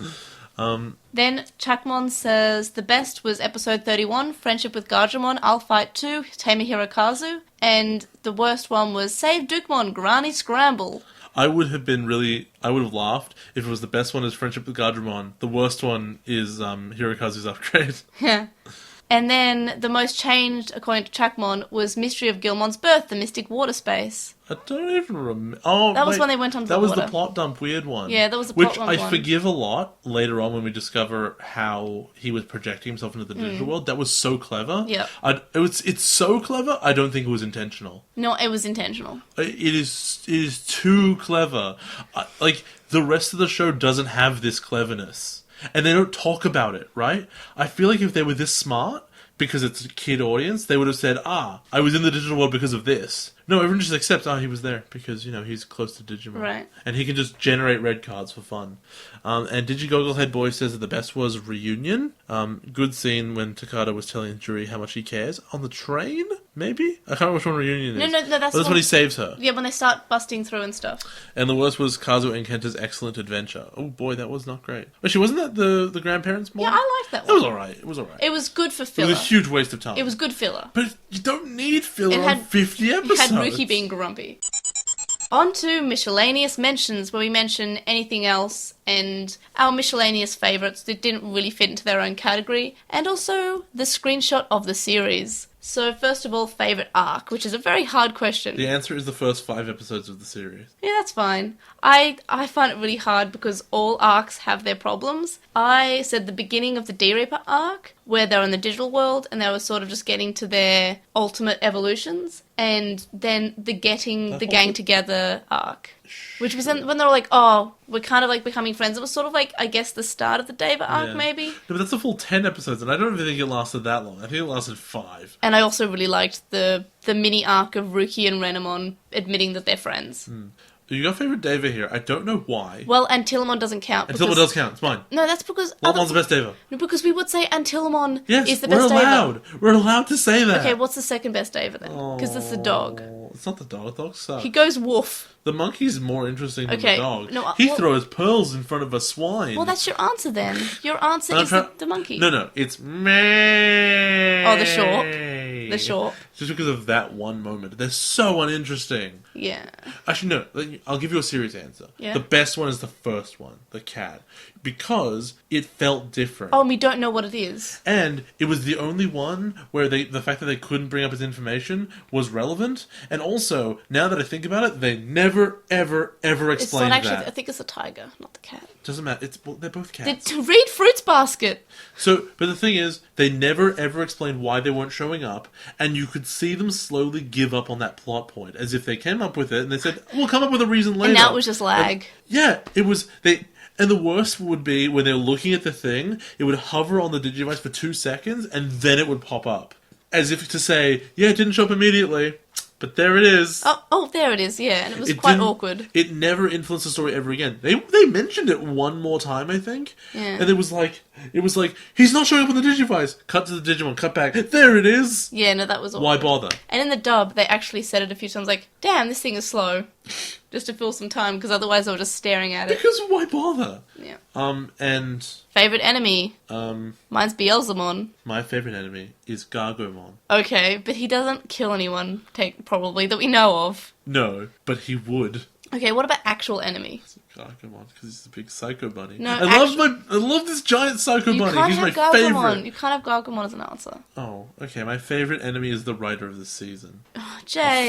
I'll fight him all day. You'll 1v1 him with your Gargomon? Everyone says he's great, and he's got his notes that are all like make up for it, but he didn't write it that good. Wait, you want to fight Konaka? I'll fight him. I'll probably win. Okay. How old is he? I don't know. I feel like he's probably like 60. Yeah, get wrecked. I could beat a 60-year-old, probably. Do you have any actual favourite enemies? Who produces this again? Toei? Yes. That's the ultimate enemy. I'll fight Toei. Don't fight Toei. I'll punch them and V-Pets will fall out and you'll thank me. Okay, good point. Like a pinata? Yes. So do you have an actual favourite enemy? I don't know. I guess Beelzemon. No, wait, no. I liked Impmon more. I'm including Imon as No, Beelzemon. they're different people because they act different.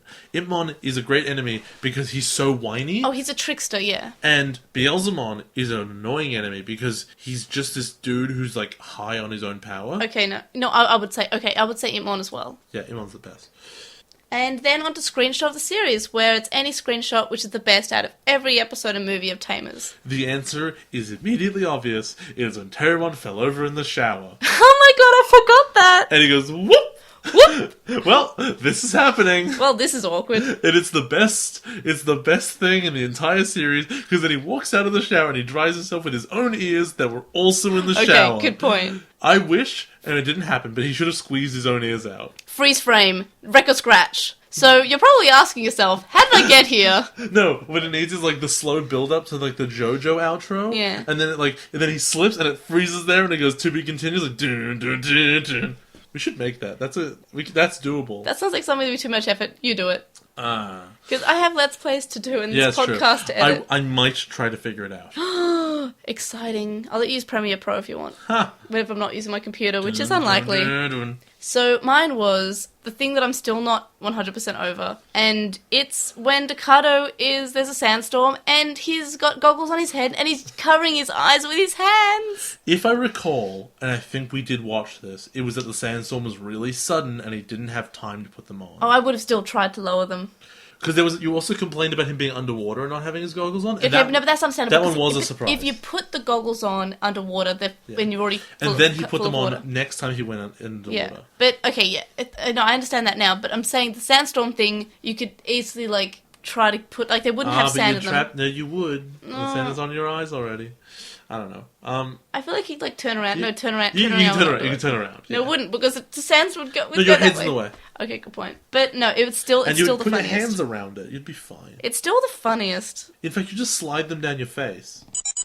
Alright, on to season similarities, where we can finally compare Tamers to other seasons that we've watched so far. Like, we've never done that before. We've definitely never discussed it before. But now we have a segment where we can do it. We can rip on 02. Why can't we just say, look, Adventure was better a little bit, 02 was rancid, let's never talk about it again except when we brag on it. It's Try and Atmon are both better than this. So, I feel like Tamers is better than both seasons of Adventure because for character development, it just was so much better. It developed characters besides the Goggle Boy, and the Digimon had relationships and friendships with each other. Developed? Pardon? Mimi developed? I meant okay. Let's be real, Mimi developed a lot. Alright, you're right. She went from a diss She touched poop! She was a general. Yeah, she was like, I'm sick of this, grabs poop out of the air. No, I forgot that moment. That was great. Okay, you're right. But look, the thing I think the thing about Adventure is that because it's my baseline, I never got to sour on it. Mm. Oh, no, you were sour the whole time. It had huge problems. Yeah, you were sour during the show. Oh, you know what? Let's be fair. Okay, let's be fair. It is better than Adventure 02. I'm just being controversial. Yeah, Tamers is better than Adventure 02. 02 is the worst. Adventure is fine. Oh no, but Try pulls Adventure up. Oh yeah, Try does do that. Try tries its hardest. But I said that Try Chapter 3, which is the best one, is definitely better than Tamers. Well, yeah. It blows it out of the water. Chapter 2 is probably as good as Tamers. Actually, a little bit better. You can't compare an episode to a full season. Okay, no, Chapter 2 is a little bit better than Tamers. Chapter 1 is... You have to look at Try holistically, and it's all better. Atmon is shaping up to be similar quality to Tamers. If it continues at the level it's been at, then it will be similar. But if it continues the level it was for the first 6 episodes, it'll be much better. I don't think it's going to get worse, which is good, because they've hopefully learned from their mistakes. So any other things you want to say about this different seasons? We have so much more to talk about still. And we've also spent a lot of time previously ripping on 02 in comparison. We did it enough that people complained. Yeah, people said, guys, stop ripping on 02. We get it. Tamers is better than 02. I will never stop. Davis still shows up at the end of the episode. Yeah. Never forgive them. Blackwall Greymon. Black. You're still not over Blackwall Greymon. At least Blackwall Greymon didn't show up in Tamers. I'm trying to figure out if I'd ever be okay with seeing Blackwall Greymon again. If it would be a thing that I could laugh at. What if Try did it? What if Try did it really well? Okay, well you've already prefaced that it's really well, so sure, I'd be on board. We have faith in the Try writers. Okay, the one thing I would be cool with is if Blackwall Greymon shows up and it's like that clip of the Green Lantern from that Justice League cartoon, and I'm sure you've seen it. It's like 20 seconds, and Green Lantern steps forward and goes, "All right, everyone, stand back and peep the light show. Let's go!" And he runs forward and he gets immediately killed by Darkseid, and then he hits a wall, hits the ground, and like little minions just come and punch him in the face a whole bunch. Like, I want Blackwall Greymon to be like, "It is I," and like treat him like really epic with the cameras and stuff. "It is I, Blackwall Greymon, and come back for revenge." And then like whoever's around at that moment just punches him in the face once really hard, and he just falls over and dies. Mako punches him. Or flies off like Team Rocket, never to be seen again. Yeah. I need like an apology moment. Yeah, like when the creators of Scooby-Doo acknowledge that no one likes Scrappy-Doo. That movie was amazing. But instead it's Davis. It's like, no, it's like a statue of Davis. No, it's okay, we don't talk about it. It's in the past. So you're saying they rip Genai's head off and it's actually Davis underneath? Yeah. And then he's the one who killed all his friends? Yeah, he was the true enemy. On to the last Tamers-related segment, and it's total thorough thoughts. Alliteration. We've already been over all of this. So, overall thoughts. Did you enjoy Tamers? Yeah, it was... Okay, no. Let me be very clear. As Digimon goes, it was good. Yeah. I still think it's overrated, but I enjoyed watching Tamers, and it has a lot of problems, but I probably enjoyed watching it and reviewing it more than I enjoyed 02 and Adventure. I see you've given it like a rating, and I hadn't really thought about that. Oh yeah, that's the next thing. Like, what would you rate it out of 10? I guess, like, okay, we have to set a baseline. Adventure is Adventure a 7? Adventure's like a 7, yeah. Okay, Adventure is a 7, and 02's a 4. Okay, 4 or 5. It is worse than it is good. Yeah, good point. That means that Tamers is by necessity an 8. Oh, yeah, I gave it a 7, but that's a harsh 7, so I would agree with your 8. I maintain that, like, if you look at the scale, 5 is actually a bad thing, because that means the bad equals the good. Yeah, which is 6 bad. Means the bad is dragging the good down a lot. Yeah, 60%, yeah. And then after that, so if you hit into good territory, I would say maybe Adventure by itself is like a 6.5 thing. Yeah. But like it's fair to call it a 7. Tries pulled it up. Tries really done significant work in its favour. And also our War Game was a good movie. Also, 02 was really good for the Adventure characters. Yeah, like especially when in that dark room, which I've mentioned so often. That's the best scene. And Hikari and Taichi are saying, "Do we finally tell them we have to kill Digimon?" Yes, because it's what we did, because we are war veterans. That's the best scene in that whole... The fact that they weren't cool with killing Digimon. I don't even think about that anymore, but I forgot. That ruins the show. Yeah. It's nonsense. The start of Adventure, they were like, let's kill Digimon because these Digimon will kill us otherwise. Absolutely. They never even considered, like, not doing it because it's so obvious. Like, I'm pretty sure Seedramon died. I'm pretty sure Shellmon died. Oh, no, Shellmon did come back. But then they killed him later on, I'm pretty sure. They killed a few things. Yeah, they killed a lot of Digimon in Adventure, and then in 02, all of a sudden, the characters weren't okay with it. I don't know. It was weird that TK and Kari should have, when they were alone, killed lots of Digimon. And then when other people were around, they're like, I guess not. I guess it's because they were 8. They were like, maybe that wasn't a nice choice. Nah. What would you have changed in Tamers? I would have taken the Deva arc out almost...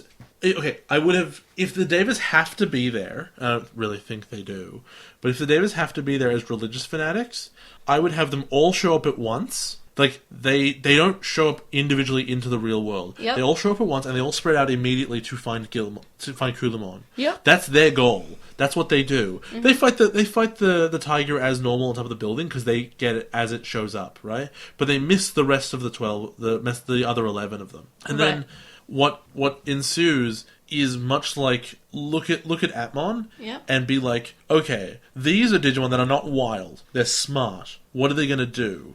They're going to try and find Kulamon. Alright, in that process, which it can be destructive, what damage would they do? And how would the real world interact with that? You can have...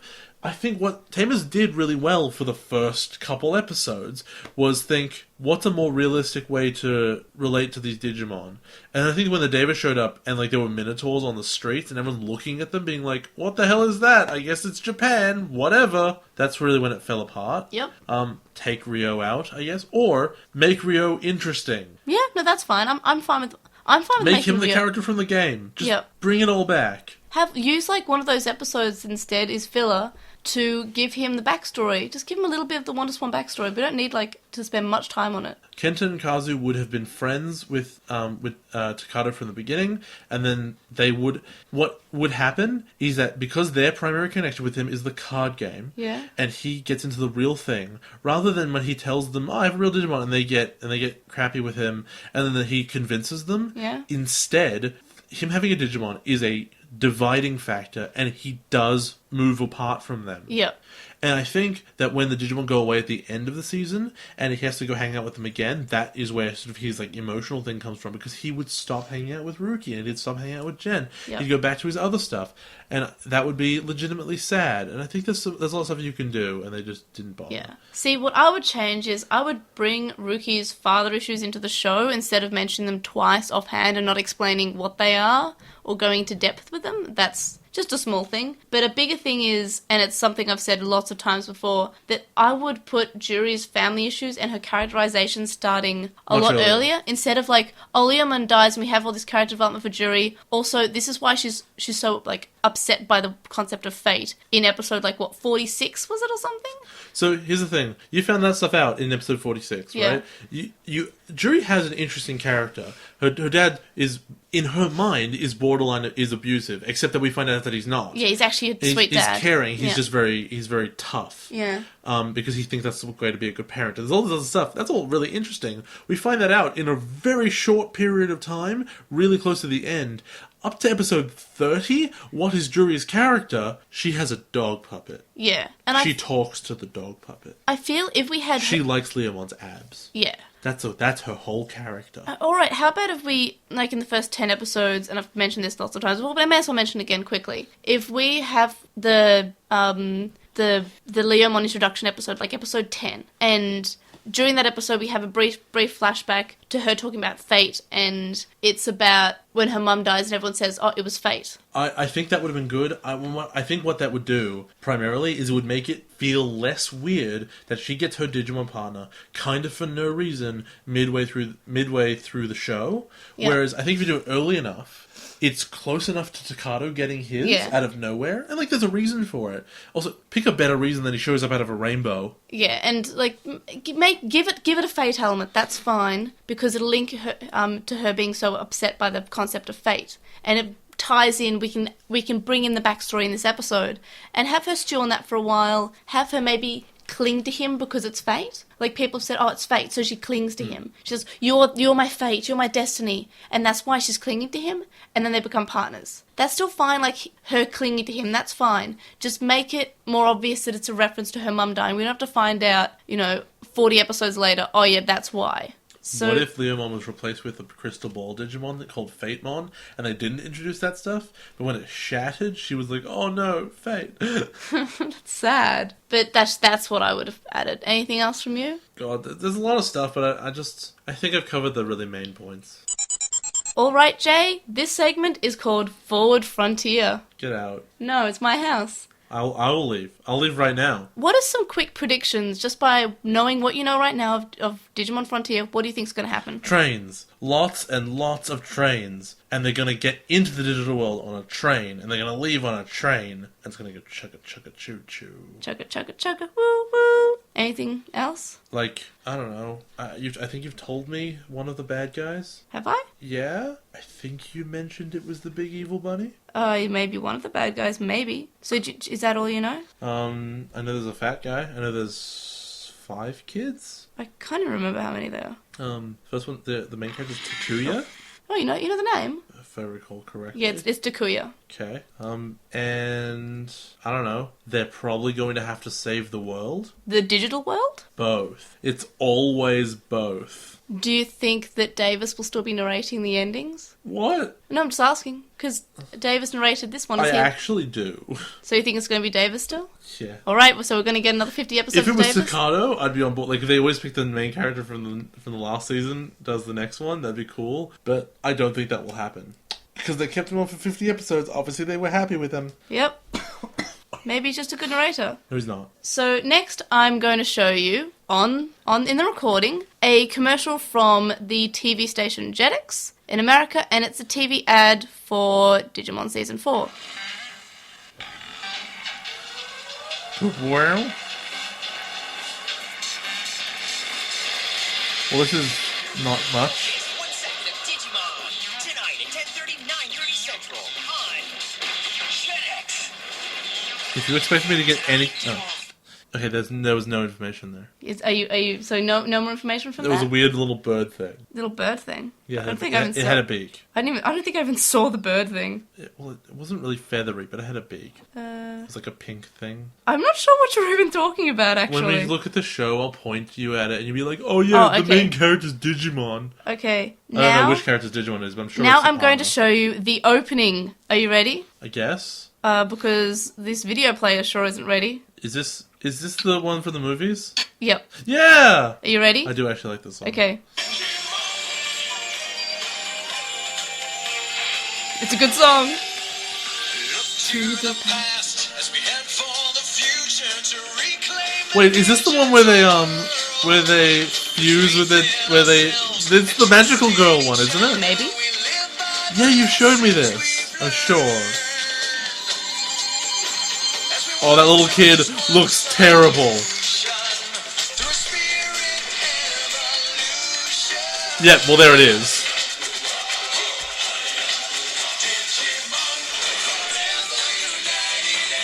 Digimon. They look like they're slashing something. Their DNA, I guess. If there's one for one world, there's a world for us all. Was that Greymon?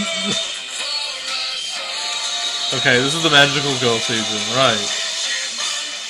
You have told me about this, and they like swipe their own DNA or something. It's so good. It is so It can't good. be called DNA Digivolve though.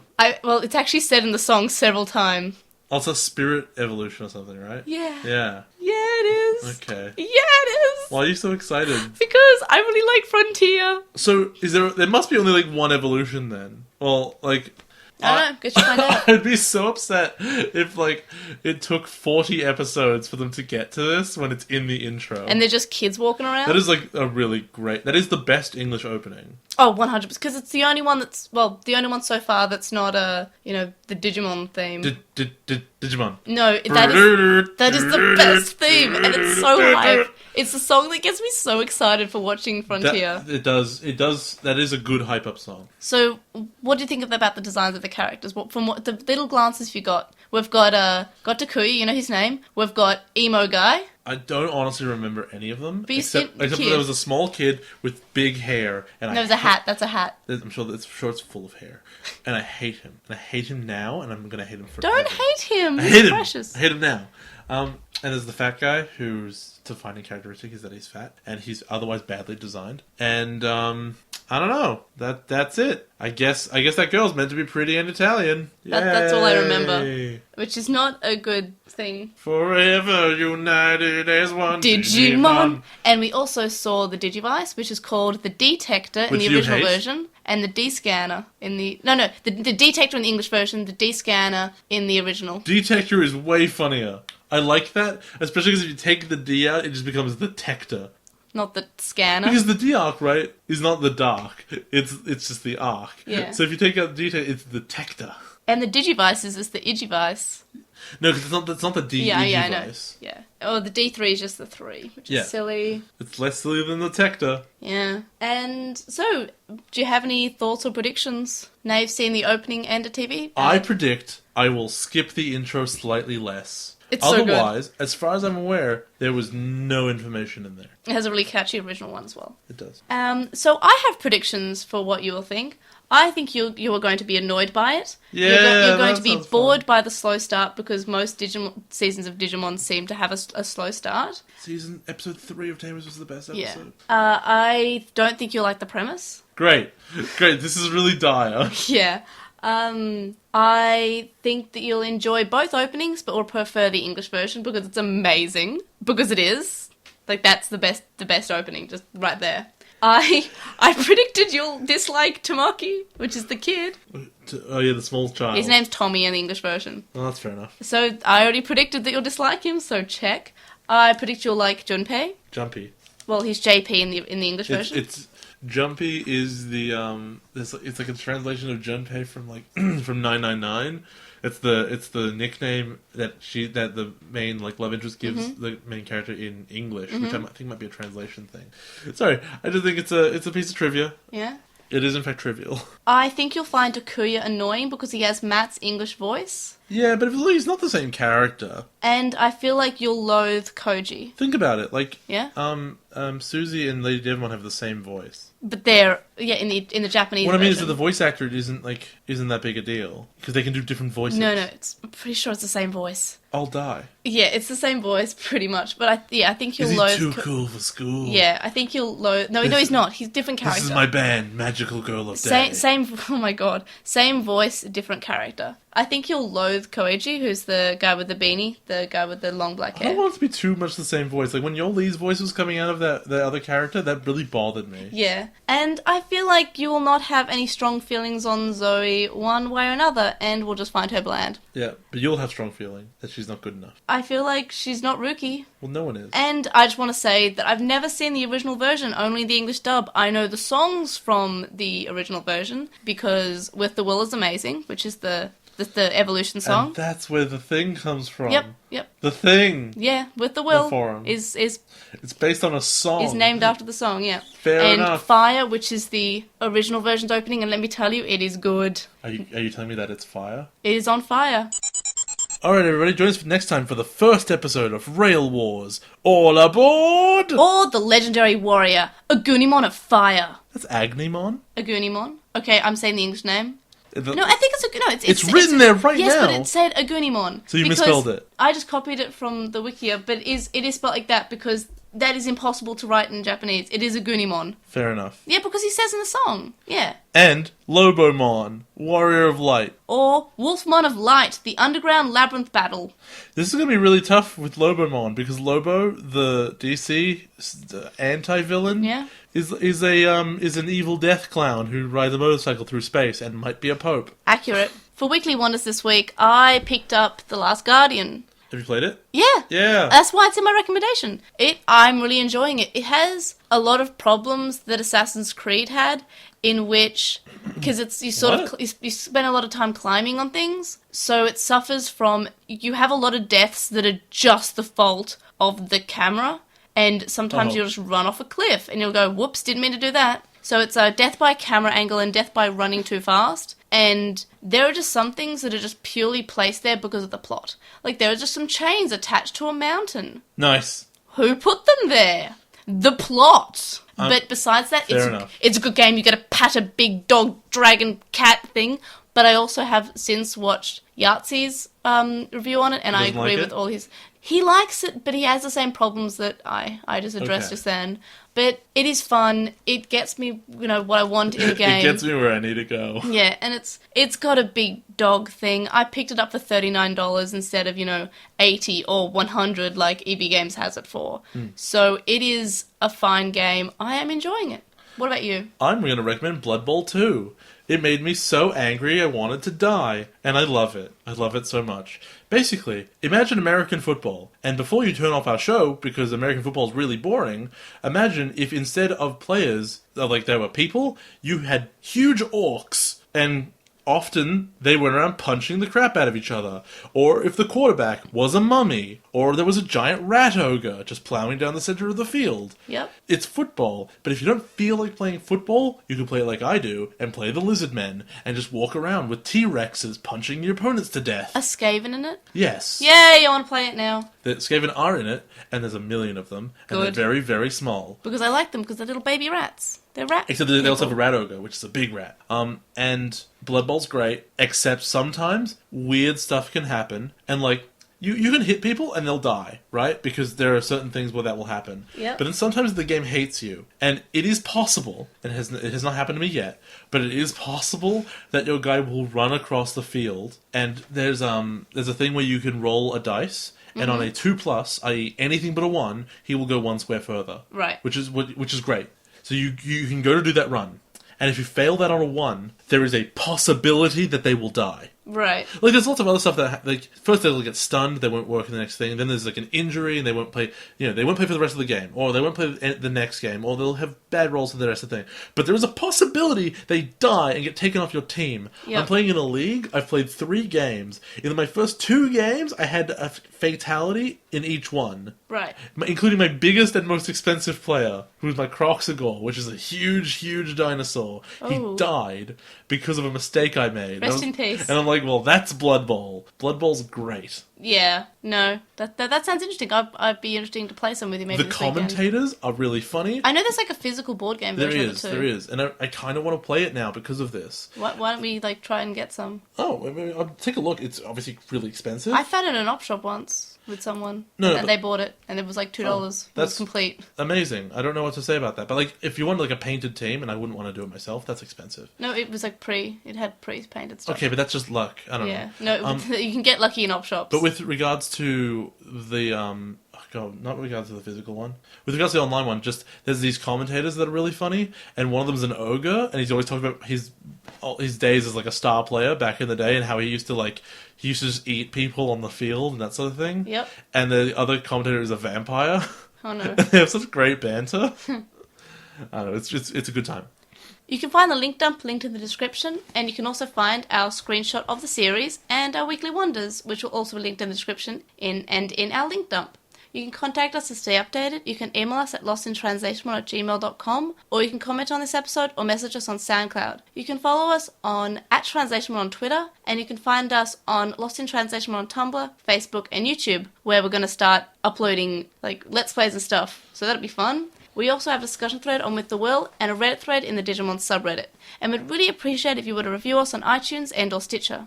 And thank you to our Patreon supporters, Sam Krieger, who hosts a podcast called The Moncast, which talks about Pokemon and Digimon, Wuchinglong, who you can find at twitch.tv/Wuchinglong, Metal Mamimon, Joe, Anime Guy, who you can find at Anime Guy Kurosaki and the number 1 on YouTube, Dracomon, Ishbal Bamba, Hiro Lato, who is at Hiro Lato on Twitter, Jason Morosky, Frost Moragic, who is at Frost Moragic on Twitter, Stephen Reeves, who is at Wildwing64 on Twitter, Kaidawashi, Mac, Noam, Riku, Red and Garen from Breakfast with Digimon, which is another Digimon podcast you should go listen to immediately, Chisai, who you can find and follow at Chisai236 on Tumblr, And you should absolutely commission them. Corey, Kyle, and Andrew. Who is our newest one, so thank you. Thank you. And you can also make a one-off donation on PayPal, which can be found linked in the description. It's paypal.me/Ergemon. Make sure to let us know it's for the podcast. And yeah, we'll see you guys next week for when we start to cover Digimon Frontier, and hopefully Jay doesn't hate it and hate himself for watching it. Yay! See you guys next week. Bye!